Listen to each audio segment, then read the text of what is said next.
ಎಲ್ರಿಗೂ ನಮಸ್ತೆ, welcome back to my YouTube channel.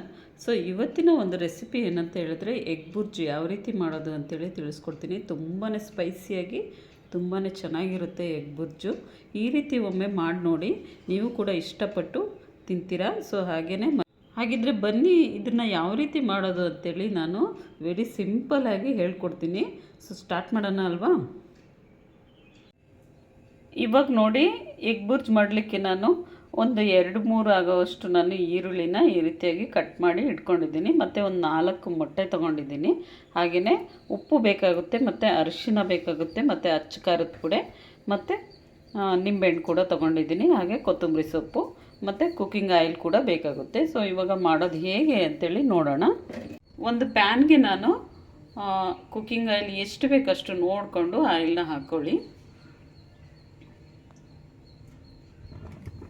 ಇಷ್ಟು ಹಾಕಿದ್ದೀನಿ. ಇದು ಚೆನ್ನಾಗಿ ಕಾಯಲಿ ಸ್ವಲ್ಪ. ಇವಾಗ ಕಾದಿರೋ ಅಂಥ ಆಯಿಲ್ಗೆ ನಾನು ಹೆಚ್ಚಿಟ್ಟಿರೋ ಅಂಥ ಈರುಳ್ಳಿನ ಹಾಕ್ತೀನಿ.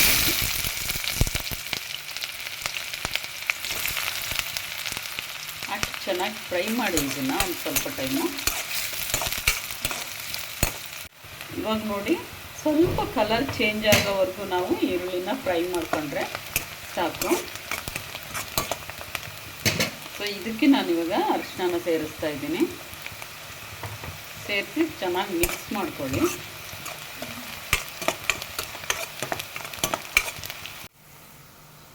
ನೆಕ್ಸ್ಟ್ ಇವಾಗ ನಾನು ಮೊಟ್ಟೆನ ಹಾಕ್ತಾಯಿದ್ದೀನಿ.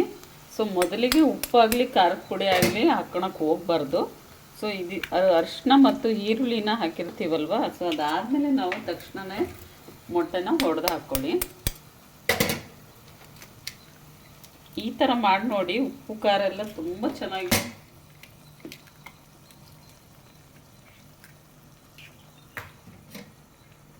ಇವಾಗ ಇದನ್ನೆಲ್ಲ ಲೋ ಫ್ಲೇಮಲ್ಲಿ ಇಟ್ಬಿಟ್ಟು ಮಿಕ್ಸ್ ಮಾಡ್ಕೊಳ್ಳಿ. ಹೀಗೆ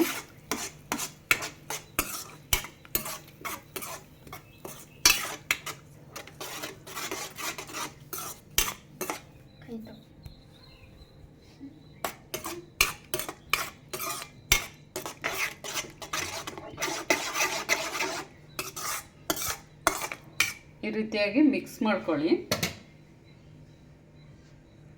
ಇವಾಗ ಇದು ಸ್ವಲ್ಪ ಗಟ್ಟಿ ಆಗ್ತಾ ಬರುತ್ತೆ. ನೀವು ಗಟ್ಟಿ ಆಗ್ತಾ ಬರ್ತಾ ಇದೆ.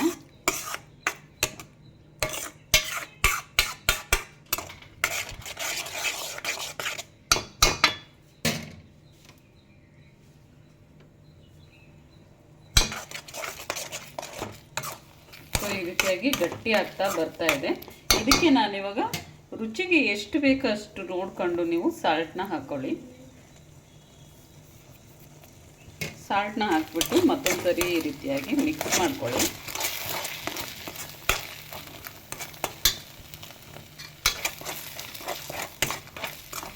ಸೊ ಖಾರದ ಪುಡಿ ಮತ್ತು ಸಾಲ್ಟ್ನ ನೀವು ಮೊದಲನೇಗೆ ಈರುಳ್ಳಿ ಮೇಲೆ ಹಾಕಿಬಿಟ್ರೆ ಏನಾಗುತ್ತೆ, ಚೆನ್ನಾಗಿ ಹಿಡ್ದಿರೋದಿಲ್ಲ ಮೊಟ್ಟೆಗೆ. ಸೊ ಹಾಗಾಗಿ ನಾನು ಮೊಟ್ಟೆನ ಹಾಕಿಬಿಟ್ಟು ನಂತರ ಅದ್ರ ಮೇಲ್ಗಡೆ ಸಾಲ್ಟ್ ಮತ್ತು ಖಾರದ ಪುಡಿ ಹಾಕಿದ್ರೆ ತುಂಬಾ ಚೆನ್ನಾಗಿ ಹಿಡ್ದಿರುತ್ತೆ. ಸೊ ತುಂಬ ಚೆನ್ನಾಗಿರುತ್ತೆ ಅಂತ ಹೇಳಲಿಕ್ಕೆ ಇಷ್ಟಪಡ್ತೀನಿ.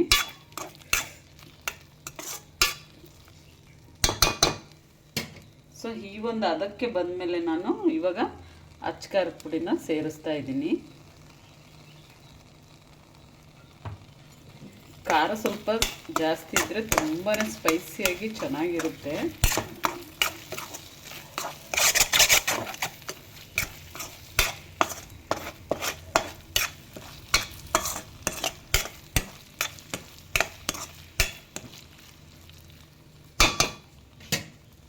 ಸೊ ಇದಾದಮೇಲೆ ನಾನಿವಾಗ ನಿಂಬೆಹಣ್ಣನ್ನ ಹಾಕ್ತಾಯಿದ್ದೀನಿ.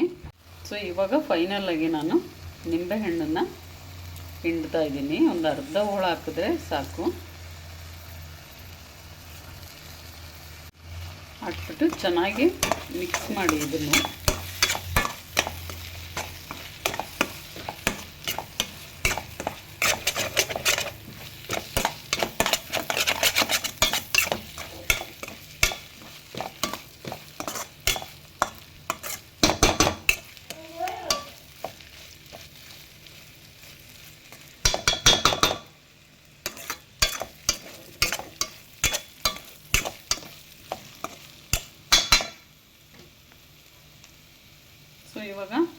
ಫೈನಲ್ ಆಗಿ ಕೊತ್ತಂಬರಿ ಸೊಪ್ಪನ್ನ ಹಾಕಿದ್ರೆ ಸೊ ಎಗ್ ಬುರ್ಜಿ ರೆಡಿಯಾಗಿದೆ.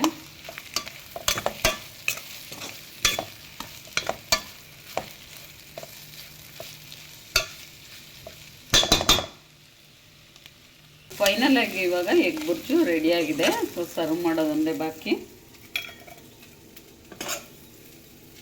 ತುಂಬಾ ಸ್ಪೈಸಿಯಾಗಿ ತುಂಬಾ ಚೆನ್ನಾಗಿರುತ್ತೆ. ಈ ರೀತಿ ನೀವು ಕೂಡ ಒಮ್ಮೆ ಮನೇಲಿ ಟ್ರೈ ಮಾಡಿ ನೋಡಿ.